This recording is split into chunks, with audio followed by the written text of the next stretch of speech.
Uncharted is getting a sequel likely. This was not a surprise to me, or at least not a big surprise. The movie did much better.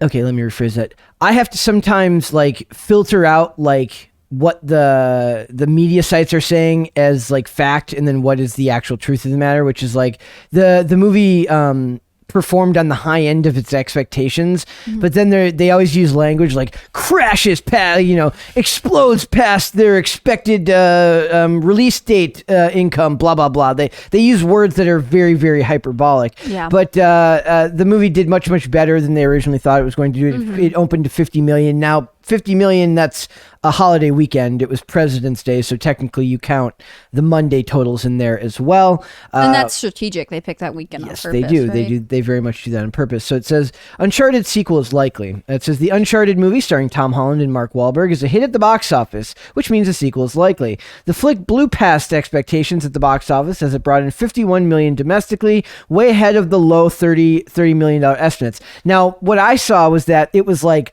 $30 to $41 million estimates for the regular weekend, which is about on par with, it did about 41 million, or it did about 45 million, I think, for the 3-day, and then 51 for the 4-day, right? So, yes. So it says, add another 88 million for the foreign gross. That is where it's helped tremendously by that amount there. And 88 million for the foreign gross, and Uncharted has a worldwide box office of 139 million. The budget on this movie was like 120 million, so it's going to have to make way more than that to go profitable. But a lot of times when they're making stuff like this, they're also including the idea of like, what is this going to bring to eyeballs to our streaming services when it's done. So wherever, because it's a Sony movie, so that means it'll probably end up going to Paramount. It's going to Paramount. It'll end up going to, because this is Viacom, CBS. So it says fans like the movie a lot, as well as the Rotten Tomatoes audience score is 90%, and the fans in our Facebook group have also liked the film. I think that's seeing like Sony put stock into what the actual fans say is an important turn in our culture as far as like how they're green lighting movies. The joke is always like, if you go to the Oscars, it's just a bunch of movies nobody's ever heard of or seen because nobody wants to go watch directors and writers, get each other off for 3 hours about how great they are. It says, I also, and this is the writer is being a little bit, or their editorializing, says, I also liked Uncharted, as did my two sons, and while there were weak moments, primarily with the villain, who we thought it was great, a great popcorn flick filled with cool nods to the games and some great action, and we want to see more. It's funny because I made fun of the villains, and I was somebody's like, they're just bad guys. I'm like, you don't like them because they're women. I'm like, no, she was boring. That's even worse. What's this movie about? I'm sorry, I don't even know. It's an adventure. It's an adventure movie. It's about finding treasure. Is it based off an actual video game? Yes, it is. It's a video game series called Uncharted. And this typically struggles, right? I feel like the only video game movie I know of in my very, very small knowledge is one that Jake Gyllenhaal was in. It was like an Egypt game. Gods of Egypt? Maybe. It was a long time ago, but like there's also it was like Tomb Raiders. Maybe it was Tomb Raiders. No, he wasn't in Tomb Raider. But I'm saying Tomb Raider's been made into a movie. There was an Assassin's Creed movie. There's Sonic. But some of those don't do well. Most of them don't do well. It's notable that it's performing well. Yes, and also it should be noted that just the fact that it didn't suck entirely is usually good praise for video game movies because they tend to be very below average. Do you think the fact that it has the Spider-Man kid, Tom Holland, yeah. Yes, thank you. Is helping it at all? Judging by the amount of kids we saw at the premiere, yeah, I would say that young adults. I have important news to share with you about your lady Zendaya. Do you know she and Tom Holland apparently own a house together in London? I heard 3 million. I heard 5 million. I heard 4 million. 30 minutes from his parents' house. Everyone's very excited for them. Man. How do you feel? You okay? I could take it or leave it. Okay, sure. He needs to cut. Sure, buddy. He needs to cut his hair. and get rid of that 90s Skeet Ulrich haircut. Back, man. Man, with a vengeance. And it's I'm gonna buy those hair clips for both of us so we can just torture him. not until low-waisted pants come back, which I saw the other day. I hope they never come back. I saw a thing the other day about low-waisted pants coming back. I'm like, see, the They 90s are. the 90s really are. You know what it's going to do, right? It's going to encourage women actually to not just like go to the gym to take pictures. They're going to have to actually work out because you won't be able to hide it anymore. See, I think if you work out and you wear high-waisted jeans, it's better. I feel like it's cool that your pants hit at the smallest part of your waist. Yeah, and But it's it a- does that weird V line. It's done on purpose. It is false advertising. No, That's the reason that the ones who work out a lot literally pull it down to show that it's I think actually flat low-rise down jeans there. makes your torso look too long, which throws off your proportions. But this is not a fashion segment of our podcast. It could be. So, it could, but I it want to could go. be. There's more. We get some a letter from the president of Sony here, which is why I thought this was interesting. It says, speaking of the Uncharted sequel, while not officially announced by Sony yet, director Ruben Fleischer filled in on Deadline that he is hopeful. And I had that article pulled up from the other day where he says basically it's up to the fans to go see the movie if they want this to get a sequel. And I hope that this holds up. So there's not any competition this weekend coming up because it's just Dog and that one movie that neither of us that one Naomi Watts movie that neither of us had any interest in seeing. Nope. But then the weekend after that will be the Batman, which means it's going to get it'll lose that weekend. But this letter is from the head of Sony, and it says, "Dear colleagues, it is President's Day in America, but we are open in most places around the world today, and we have another global triumph to celebrate. With over $100 million in the box office worldwide in just one weekend, and a 90% positive audience score on Rotten Tomatoes." I want to point that out. He said audience score, not critic score, because nobody gives a crap what critics think anymore. Sorry, critics. Oh no. Uncharted is a new hit movie franchise for the company. This marks a great victory for a single division for every single division in the company, as the film was our first major production entirely shut down by the advent of COVID. That works, I think. It does it? Okay. Yet we persevered to complete a picture that the audience loves and marketed and distributed it with a strategic verve worldwide, despite the pandemic. I love it when they use CEO speak. It's like verve. No normal person uses that in a sentence. I'm sorry. It's like whenever we talk about the box office, they always say on the weekend frame.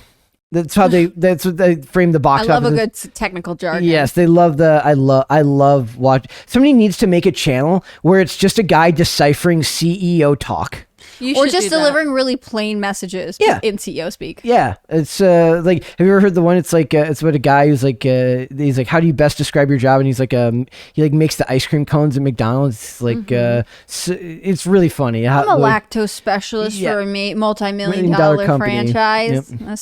Lactose Specializing in structural engineering. Yes, lactose distribution specialist at a multinational Fortune 500 company worth billions of dollars. So the ensuing impact is proof again that of the unmatched cultural power of real movies. On the heels of Venom, Let There Be Carnage, Ghostbusters Afterlife, and Spider-Man No Way Home, Uncharted is yet another blow to the theatrical naysayers and further proof of the efficacy of our model. He is 100% right. These are all objectively at the on the low end, inoffensive, good times at the movies. On the high end, really good experiences for fans and normies alike. So to me, more so than Marvel, more so than Warner Brothers, Sony seems to be leading the way into bringing box office movies back, and they're literally just doing it by making movies that don't suck. Like that sounds like that should be really easy, but in the current year we live in, it is very hard to apparently not make movies that are either full of linguistic propaganda, full of identity politics, and generally just full of suck. And we like things that aren't full of suck. So if they could do that, if you guys could just maybe, Marvel, you're like right over there working with them, just like, copy their notes. They were mentioning Spark Notes earlier. If you could copy the Sony Pictures Spark Notes, that would be fantastic. There's also Cliff Notes. Remember that. Yes. And I don't know if this movie is getting a China release. What I've noticed is like a lot of the people that I love, that I trust when it comes to movie reviews and commentary are very vocal about these companies working with China when it suits and then they tend to forget when it's something they actually like. Or they're like, if it's a company that's making movies that they don't like, they're more vocal about their doing business with China than the companies. They'll still mention it, but not with the same level of disdain that they do for the other companies. So it becomes a talking point in a way. Very hard. Like, a lot of people are seemingly ignoring that the Batman is going to have a China release. Because it's, they want the movie to do well. And the people that have that issue, like, I understand. You don't want to work with the companies that or the country that is has the stuff going on and the Uyghur camps and all that stuff. I get that. But also it's funny because it doesn't make any sense because China keeps so much of the money anyways. In America, at the box office, the studio gets 60. Or I'm sorry, the theater gets 60, the studio gets 40. It's vice versa. It's one of the two. I'm off the top of my head. In China gets 75% of the box office. Full stop. All the studio gets is 25%. So it doesn't even seem financially worth it, right? If it's bad enough press to me. So I don't know. I really am excited to see what Sony seems to be doing with Sony, and then also what PlayStation has. What's the other one that's coming out? Or no, I'm sorry, that's Sonic's coming out through. Yeah, it's for PlayStation. Or Sega. Sega. But that's coming. I don't know what studio's releasing that. Isn't it also? It's 20. Can you look it up? Sony? Can you look up and see who's releasing Sonic? I feel like I should know that. You guys told me it was Paramount. I think it's Paramount. Yeah. But off the top of my head. So I'm excited to see this happen. And the director seems to be very, very keen on, he wants the audience to like it. And in an age where directors seem very combative rather than... Yeah, Paramount. Paramount, okay. When directors seem more combative rather than, responsive to fans, just seeing a company take the age-old approach of like the maybe the customer isn't always right, but maybe do your best to not piss the customer off. And if that's all I can get out of it, then I guess that's all I can get out of it. But they're going to get my business. Right. That is for sure. So is this something you see in other industries? Like, I don't know what else you guys do for fun, but have you ever been a part of an industry that is so like combative with their customers? Forever 21 sometimes. Well, it depends on what you mean by combative. Can you define it a little bit more? Okay, so I guess it's partially because what we're looking at is commercialized art, right? So the director wants the movie to be their way. The studio needs the movie to be its own certain way. The fans, because a lot of this are existing properties, want it to be the way that they remember it from whatever the source material they're adapting is. And it becomes this... enormous shit show of people arguing about what it should be. The director wants their creative control. The studio needs it to make money, but never enough to seemingly understand the mistake of changing everything when you're adapting something that people love for a certain reason. And then the fans are rightfully upset. Look at what's happening with Lord of the Rings. Like, I am so thankful that I don't give a crap about Lord of the Rings right now with everything that's going on there. Like, I'm looking at them, like everyone arguing about it. I'm like, oh, thank God that's not me.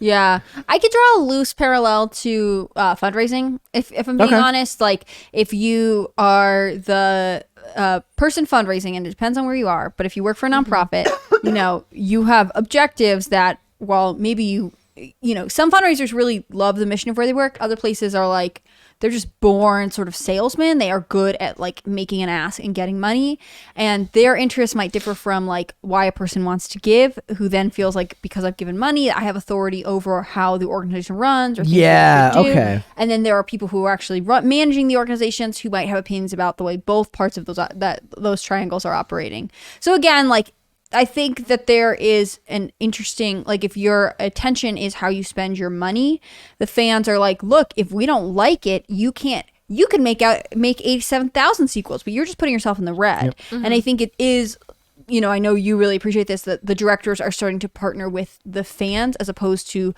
appealing to the studio. Yes. Yeah. Well, not just the studio, but to their own, like, they don't see it as adapting something that people love. They see it as creating their own project based on somebody else's work. But you're just aping off somebody else's hard work and years building something that has cultural significance. Evil cannot create. Evil can only destroy. Yeah. And I think that there is more to art and creativity than just like, oh, I am now going to reproduce something. I mean, Miracle, like, you were... Well, you're not reproducing, you're adapting. You're adapting, or like, I'm going to take it and I'm going to slightly shift the shape, and then I'm going to put it back out there as my own thing. And like, there is more work that goes into it. And maybe Uncharted is one of those things where, although it was based off a video game, they've really delved into making it their own. It's and in this one, it's just inoffensive. It's for the most part, from what I've been told, it's not particular. Like those major action sequences are based off the video games or taken from cutscenes from the video games, right? So, and my issue with it is more that they don't. The directors and the writers don't seem to have any respect for the material that they're basing it off of. But without that material, you wouldn't be having this job because clearly the studios don't have any faith in people's own individual work to do stuff that's based on something brand new entirely. They have to do it on something that worked well in another medium. Yep. Yeah. And that's where it becomes adaptation, not creation. I'm more forgiving of this. I know last time I was on, we talked about my my increasing frustration with the reproducing industry as opposed to the movie industry. I like this a little bit more than I like when they like take a movie and they're like, well, now they're all women. Well, now it's, you know, whatever. Like, at least this is, like, changing from one medium to the other, which does pose some challenges for the team behind it, instead of that making it about basically identity and also, like, just trying to get a quick dollar off of something, you know. Yep. So I like Dane's pitch of the idea. He's like, if you make a video game movie, can you make it realistic where they're trying, like, 10 times on one level? Yeah, he wants to see aspects of like certain parts of video games that have been proven to be really challenging in general. So the culture knows that part of the game is really challenging. It should be challenging like that in the movie as well. Yeah, that's a really interesting idea. It would be a cool idea if like they actually did that. But I like this one too because like you can also watch somebody play the playthrough, and it's kind of like watching a live action playthrough. And for me, I'm less offended by whatever's different in this movie because I have, like I said, I am always very like happy when I don't have a strong connection to the source material because then I'm not as offended by the changes as the people who are. But I understand why they are. Yeah. Like I understand why they get annoyed when that stuff happens. So so it is what it is. We will see. And I just want to support any, not just Sony studios, but any studio that's working to make movies that are once again for all audiences, not making these weird movies that only seem to appeal to a small segment of the population. So especially if you're going to make it a tentpole film, if you're going to make your weird art house movie for one small group, that's fine. I mean, as long as you're not yelling at people who don't go see it and telling them that they're bad people for not going to see it. But when you make these big budget tentpole movies, they should not be segmented down for small parts of the population. It should be for everybody. Yeah. So, which it hampers creativity, but it doesn't hamper creativity. It hampers the ability to shove in, your message into the movie,